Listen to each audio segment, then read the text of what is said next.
오늘 함께 나눌 하나님 말씀은 에스겔 5장의 말씀입니다.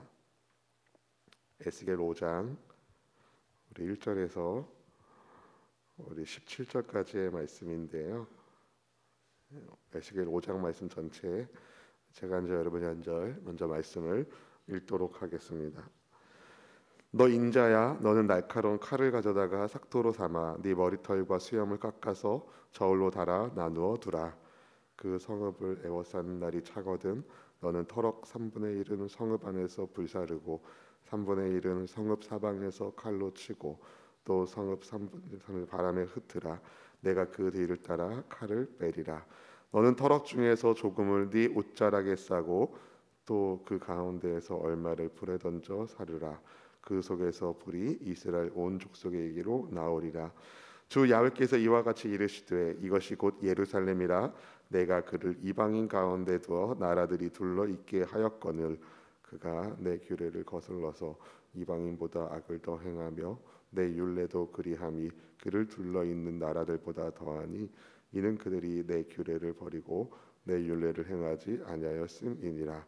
그러므로 나 주 야훼가 말하노라. 너희 요란함이 너희를 둘러싸고 있는 이방인들보다 더하여 내 율례를 행하지 아니하며 내 규례를 지키지 아니하고 너희를 둘러 있는 이방인들의 규례대로도 행하지 아니하였느니라. 그러므로 나 주 야훼가 말하노라. 나 곧 내가 너를 치며 이방인의 목전에서 너에게 벌을 내리되 네 모든 가증한 일로 말미암아 내가 전무후무하게 네게 내릴지라. 그리한즉 네 가운데에서 아버지가 아들을 잡아먹고 아들이 그 아버지를 잡아먹으리라. 내가 벌을 네게 내리고 너희 중에 남은 자를 다 사방에 흩으리라.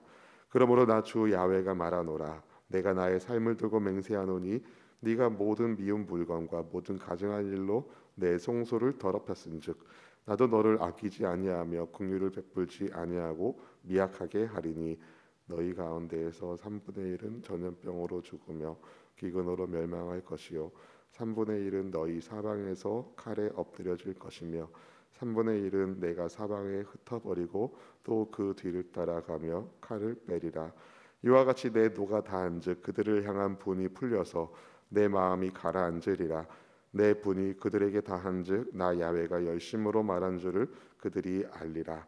내가 이르되 또 너를 황무하게 하고 너를 둘러싸고 있는 이방인들 중에서 모든 지나가는 자의 목전에 모욕거리가 되게 하리니 내 노와 분과 중한 책망으로 네게 벌을 내린즉 너를 둘러싸고 있는 이방인들에게 네가 수치와 조롱거리가 되고 두려움과 경고가 되리라. 나 야훼의 말이니라. 내가 멸망하게 하는 기근의 독한 화살을 너희에게 보내되 기근을 더하여 너희가 의뢰하는 양식을 끊을 것이라. 함께 읽을까요? 내가 기근과 사나운 짐승을 너희에게 보내 외롭게 하고 너희 가운데 전염병과 살육이 일어나게 하고 또 칼이 너희에게 임하게 하리라. 나 야훼의 말이니라. 아멘. 아멘. 할렐루야. 오늘 9월 10일 목요 새벽에 주님께 기도하게 하여 잠을 깨우고 함께 기도하는 모든 성도님들 예수님 안에서 환영하며 축복합니다. 우리 주께서 우리 모두의 영과魂과 육을 꼭 잡아주시길, 성령으로 충만한 삶으로 이끌어 주시길, 우리가 생각하는 것 말하는 모든 것이 하나님의 찬송이 되는 그런 은혜가 있기를 주님의 이름으로 축복합니다. 하나님의 심판이 여러분 얼마나 무서운지 상상해 보셨습니까? 오늘 본문은 심판에 관련된 말씀이라 조금 마음을 무겁게 하지만 하나님께서 이렇게 무서운 말씀을 주신 까닭은 그래도 그 심판의 무서움을 깨닫고 회개하고 돌아올 사람을 주님이 바라셨기 때문이라고 생각합니다. 하나님의 에스겔에게 말씀하십니다. 그의 머리털과 수염을 깎아서 저울로 달게 하시는데요. 3분의 1은 성읍 안에서 불태우게 하시고 또 3분의 1은 성읍 둘레를 돌면서 칼로 내려치게 하시고 또 3분의 1은 바람에 날려 흩어지게 하라고 주님이 말씀하십니다. 그런 다음에 하나님께서 심판의 칼을 빼어 심판하시겠다는 것을 말씀해 주시는데요. 하나님께서 에스겔에게 약간의 터럭을 남겼다가 그것에 얼마를 불 한가운데 던져서 불살라 버리게 하십니다. 그러면 그 속에서 불이 나와서 온 이스라엘에게 번지게 될 것이라고 말씀을 하셨습니다. 여러분, 하나님을 떠나서 우상을 숭배하는 인생은요, 불살라지거나 칼로 베어지거나 바람에 날리는 터럭 같은 인생일 뿐이라는 것을 하나님이 보여주신 것이었습니다.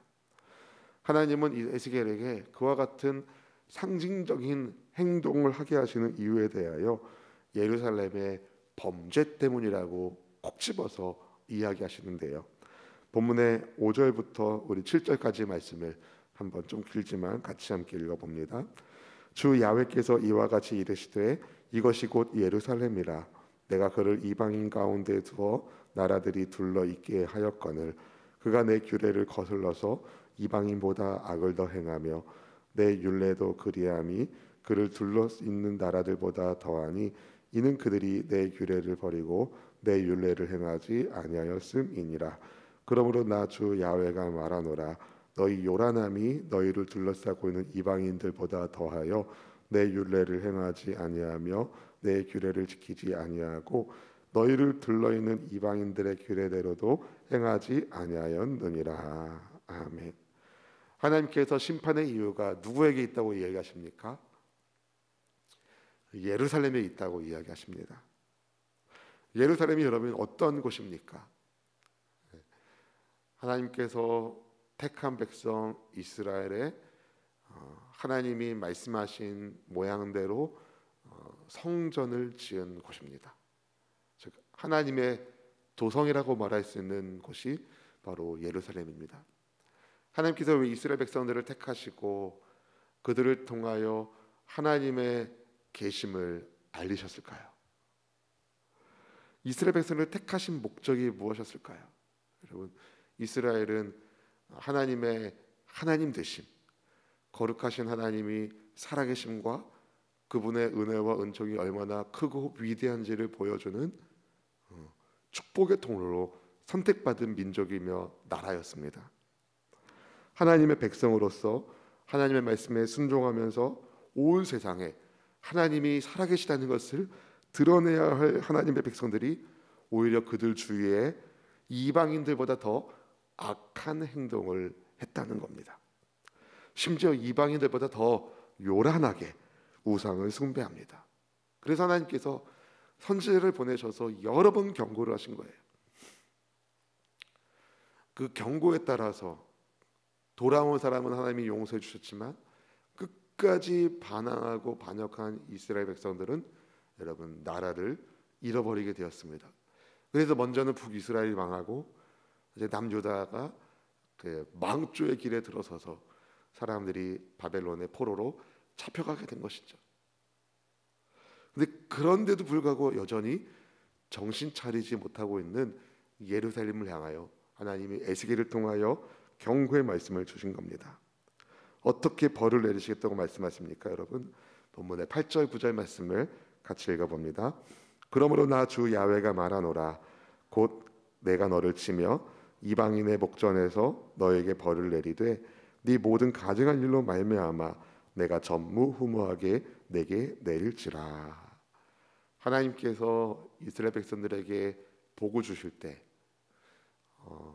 주님의 축복과 주님의 저주는 마치 동전의 앞면과 뒷면 같아서 주의 말씀에 순종하면 전무후무한 복을 주시겠다고 약속하셨지만 주의 말씀에 불순종하면 하나님의 징계, 심판을 받는다는 것을 주님이 알려주신 적이 여러 차례였습니다. 그런데 인내의 하나님을 참지 못하게 만든 이스라엘이 하나님의 심판 앞에서 어디까지 무너지게 되는지를 우리는 말씀을 통해서 발견하게 됩니다. 은혜를 받은 이스라엘이 하나님을 경외하는 복 있는 민족으로 열방에 하나님의 살아계심을 보여주어야 하는 이스라엘이 감히 하나님의 말씀을 어기고 더 악한 행동을 일삼자 우리 하나님께서 선지자를 통하여 여러 차례 경고의 말씀을 주셨습니다. 그럼에도 불구하고 불순종하면 결국 하나님의 무서운 심판을 받게 될 것입니다. 하나님을 경외하는 도구로 쓰임받든지 아니면 하나님의 무서운 심판을 보여주는 본보기가 될 것인지 둘 중에 하나인 거예요. 다시 말씀드립니다. 하나님의 살아계심을 보여주는, 하나님을 경외하는 도구로 쓰임 받을 것인지, 아니면 주의 말씀에 불순종함으로 심판받는 본보기가 될 것인지는 누구에게 달린 것이겠습니까? 이스라엘이 말씀에 순종하느냐 불순종하느냐에 달려 있는 것이죠. 심판이 얼마나 무서운지 본문 11절 말씀은 이렇게 말합니다. 11절 읽어보실까요? 그러므로 나 주 야훼가 말하노라. 내가 나의 삶을 두고 맹세하노니 네가 모든 미운 물건과 모든 가증한 일로 내 성소를 더럽혔은즉 나도 너를 아끼지 아니하며 긍휼을 베풀지 아니하고 미약하게 하리니. 여러분, 하나님께서 하나님의 삶을 두고 맹세하시겠다는 거예요. 심판받을 일을 멈추지 않고 계속하면 하나님이 철저하게 심판하실 것을 말씀하시죠. 어디에나 계신 하나님, 무소부재하신 어디에나 계시는 하나님께서 주님의 거룩하신 이름을 두는 장소로 택정하신 예루살렘, 하나님의 성소된 예루살렘이 감히 우상으로 가증한 일을, 주님의 성소를 더럽히는 일을 범했습니다. 하나님의 성소를 더럽힌 예루살렘을 하나님은 아끼지 않고 긍휼을 베풀지 않고 미약하게 하시겠다 말씀하셨습니다. 사랑하는 성도 여러분, 지역적으로 팔레스타인 지방에 있는 예루살렘이란 도시는 그 예루살렘에 있는 도시만 성전이 아닙니다. 예루살렘이란 도시에 있는 성전만 성소가 아닙니다. 영적으로 여러분 한 사람 한 사람이 하나님의 성령께서 거하시는 성전, 성소입니다. 따라서 우리는 하나님의 말씀에 순종하는 삶으로 하나님께서 거하시는 성전된 우리를 잘 지켜야 할 책임이 있습니다. 그런데 우리 힘으로 성전된 우리를 잘 지킬 수 있습니까? 우리 힘에 한계가 있어요. 불가능합니다. 하나님의 성령께서 도와주셔야 됩니다. 그래서 하나님은요, 우리가 기도할 때에 성령께서 말할 수 없는 탄식으로 우리의 기도를 도와주시겠다는 약속을 주신 것입니다. 성령께서 우리의 기도 가운데 함께 하심으로 우리가 영적으로 깨어나게 되고, 또 말씀을 읽을 때에 성령께서 조명해 주심으로 깨우쳐 주시고, 또 성령 하나님의 뜻에 따라 아버지의 깊은 속까지 통달하시는 성령님의 도우심을 받음으로 우리가 순종하는 삶을 살 수 있는 것입니다. 성령 하나님의 인도하심 속에서 우리는 말씀과 기도로 거룩해집니다. 말씀 가운데 성령님이 조명하시고 기도 가운데 성령님이 도와주셔야 성전된 거룩한 우리를 지킬 수 있는 것입니다. 그러니 여러분이 계신 곳에서 더욱 힘써 기도하시고 말씀 듣기를 실천하는 여러분 모두가 될 수 있기를 주님의 이름으로 축원드립니다. 사랑하는 성도 여러분, 하나님께서 선지자를 통해서 예루살렘의 경고의 말씀을 주시는 이유가 무엇이겠습니까? 그냥 심판하실 수도 있잖아요. 말 안 들어? 심판받아 하고 바로 심판하실 수 있지만, 하나님 왜 굳이 에스겔에게 이런 징조를 보이게 하시고 사람들이 다 보는 앞에서, 그렇죠? 이런 징조를 보이게 하시고 경고의 말씀을 주셨습니까? 돌아와라, 돌아와라, 돌아와라. 내 백성 예루살렘아, 돌아와라. 더 이상 내 마음 아프게 하지 말고 돌아와라. 내 백성, 내 사랑하는 자녀들아, 돌아와라. 어디까지 너희들이 나를 거역하고 가증한 일을 행하느냐? 돌아와라. 요란한 일을 그치고 돌아와라, 돌아와라. 이런 하나님의 마음이 오늘 본문에 들어있는 것입니다. 사랑하는 성도 여러분, 하나님은 늦지 않게 회개하고 돌아오기를 간절히 소망하십니다. 그러나 여러분, 끝까지 거부한다면 여러분, 하나님께서는 베푸시던 은혜를 거두시고 심판을 내리실 것입니다. 본문의 14절 15절 말씀을 이렇게 말씀합니다. 읽어봅니다.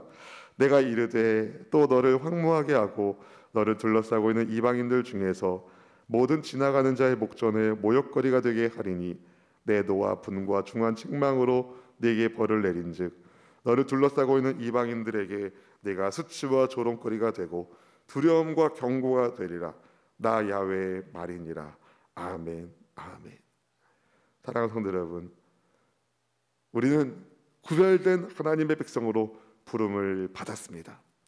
여러분 한 분 한 분이 하나님의 거룩하신 이름이 담겨 있는, 거룩하신 성령님이 거하시는 성전 성소입니다. 수치와 조롱이 아닌 하나님을 경외하는 도구로 쓰임 받을 수 있기를 주님의 이름으로 축복합니다.